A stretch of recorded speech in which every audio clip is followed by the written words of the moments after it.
So I want to start this video off by saying thank you for watching my channel or coming back to my channel. If this is your first time, thank you for showing up and clicking on this video. But in this video, I am going to share a time when I was a narcissist or did some narcissist things dealing with my love life. Now, it's not often you hear a person who claimed to change from being a narcissist actually expose themselves and share a story. And I do this, I have this channel to hopefully inspire people if they deal with narcissism inside of them, or if they're dealing with a narcissist, to know that there is hope, like, for change. There's hope within you if you're like, oh my God, I'm a narcissist, oh my God. Or if you're dealing with one and you're like, oh my God, them. But one thing I will say, you cannot change a narcissist. They have to develop self-awareness and make a choice to change. And that is how I'm able to sit here right now and tell you this story. So let's get to it.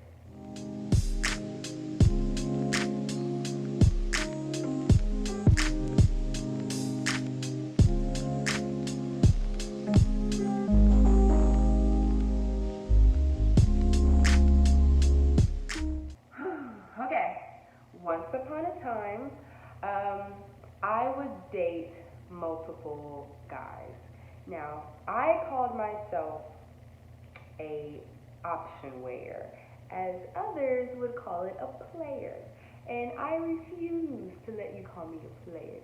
Now, what's the difference between an option wearer and a player is that the men that I was talking to or dating had no idea that I was doing that, versus me actually being open and honest about saying that, hey, I am dating. Now, there is a specific story where I really hurt this guy. So, guy number one was the bad boy. The bad boy that I wanted to claim. The bad boy that I wanted to say, he's mine. He was popular. He had money. Everybody freaking loved him. He was beautiful. And I had to have him for my own egotistical gain and insecurities and whatever else to say that I'm stuff because I got that guy. However, that guy, in my opinion at the time, didn't act right. In other words, he wasn't doing what I wanted him to do. He wasn't loving me like I wanted him to. He wasn't giving me the attention like I wanted him to. He was just out there doing his thing. But because I wanted this promised lifestyle of glitz and glamour and money and freedom, like I was going to be his housewife. He was it. But with that came toxicity. It was toxic, attracting toxic, like, but there was also another guy who was really sweet and down to earth, hopeless romantic, didn't have all that money and stuff, but you know what? He loved me for me. Versus the other guy, the bad guy, took me through hell and back. And when I realized he was difficult in doing what I wanted him to do, I then started feeding into the good guy. And I knew what to do to make him love me. I knew I could play with his heartstrings. I knew what to say. Versus the bad guy, I still had him, but he had me too. It was two narcissists playing a game with each other. And then I have here, I would say, an empath who cared so much about me. And I had a victim story to share to make him feel like, well, I gotta love her and I gotta heal her and I gotta be there for her. Versus this victim story did not work on the bad guy at all. Like, a little bit, but not as much as it worked on the good guy. And he really made it his mission to make me feel loved, to make sure that I was wanted and worthy and beautiful versus the bad guy. And just to make mention, I'm also the bad guy too in this story, because little did both of them know, I still had other guys that I entertained at the time. Me and my friends took pride in talking to multiple guys at the same time. However, almost all of us had those top two that we wanted. And we really wanted the one that was the most difficult, but the one that loved us and the one that was nice and sweet and kind, that was the one that we played the heartstrings the most, because we could. And a lot of women do that. And a lot of men do that. A lot of narcissists do that. And I even told the good guy, using the victim story. My victim story, I think, at the time was, I've been hurt. My heart's been broken. I have childhood trauma. And he just wanted to love me past all that pain. But I also told him about the bad guy as like an ex, because technically the bad guy was an ex, but an ex that I would still mess with. So I told the good guy, I'm like, I'm so hurt by him, but if he was to ever come back, I'm leaving. Like, I'm going to him. Like, he has my heart. In other words, I'm using you temporarily to do the things that he wouldn't do. And trust, if he starts doing the things that you do, as well as the things that you do that I love so much, then you're no need to me. Like, I don't need you for nothing. That is what I told him. And yes, I told him the truth, but I had by then brainwashed him to the point where it had him sink in to my victim story of hurt and pain, where he just wanted to heal me, that he was like, I understood. And in some type of way, it was almost like he looked at it as a challenge to want to love me more, to hope that one day he would come back and I wouldn't leave him. But it wasn't about neither one of them. It was about me. It was about me having power over these men. Because remember, it wasn't just those two. It was others too that I was talking to. But this main one, the good guy, he wanted to make me his girlfriend so bad. Like, he would do anything for me, guys. Anything. And I knew it. I'm like, you're my slave. I really did. I consciously knew that. And at the time, I thought it was right. At the time, I thought this was womanhood. I thought, I'm a girl and I use my femininity to the best of my ability, to my advantage, to get what I want. Sadly, a lot of women think this way. Men can use their money and their charm and their looks. We, just by being us, is a man's kryptonite. And you can either use that for good or you can use that for evil. And I, sadly, used it for evil for years. And with that being said, I owned him. He was devoted to me, and I owned him. And I did whatever I wanted to do. And in a way, he kind of knew I did. But not in his face, so there was no proof. But let him go talk to some other girl, go say that he's interested with some other girl, start texting some other girl, any little thing. I was going to blow my top. And that's not right. And that's not fair. We should not have this type of ownership or possession over someone and calling it love. Because it's not. It is control and power over someone. It's almost damn near an obsession. Because I had control and power over the good guy. But I was obsessed with the bad one. Determined to make him love me. Determined to make him do everything this other guy could for me. I was determined to make him my puppet. Because that one had popularity. That one had money. That one had power.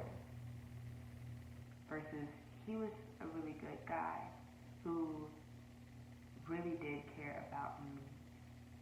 And I want to let you guys know, you men know, that you do not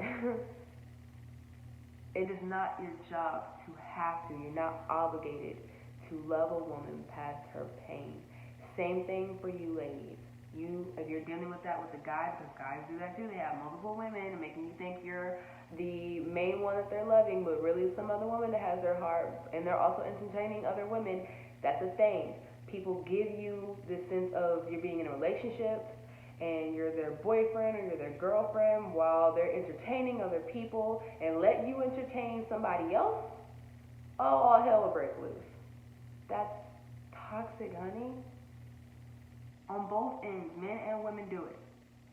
And it has to stop. If you're in a situation where you feel like that's what you're going through, get out.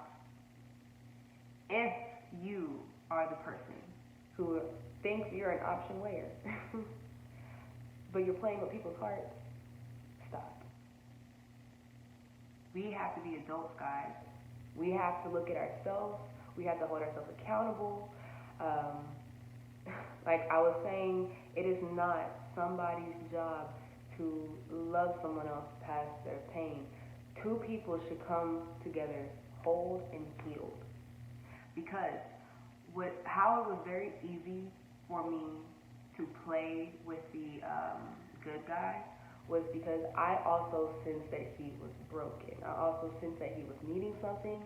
When he told me about his insecurities and things that he dealt with, I was able to chomp on that, hold on to that, play on to that. But if he came whole, nothing for me to play with, I wouldn't even went there. Because there are people that narcissists don't even go for. You ever wonder why? Because they can't control them. They can't sink their teeth into them. They can't make them puppets to them. They can't do it.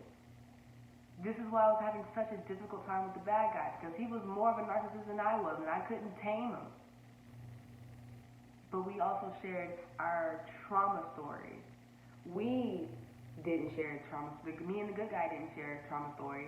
I was the only one that really had it, and he just wanted to love me for it. And oh boy, was I able to you're mine. So no, try to be healed before you go into a situationship or a relationship.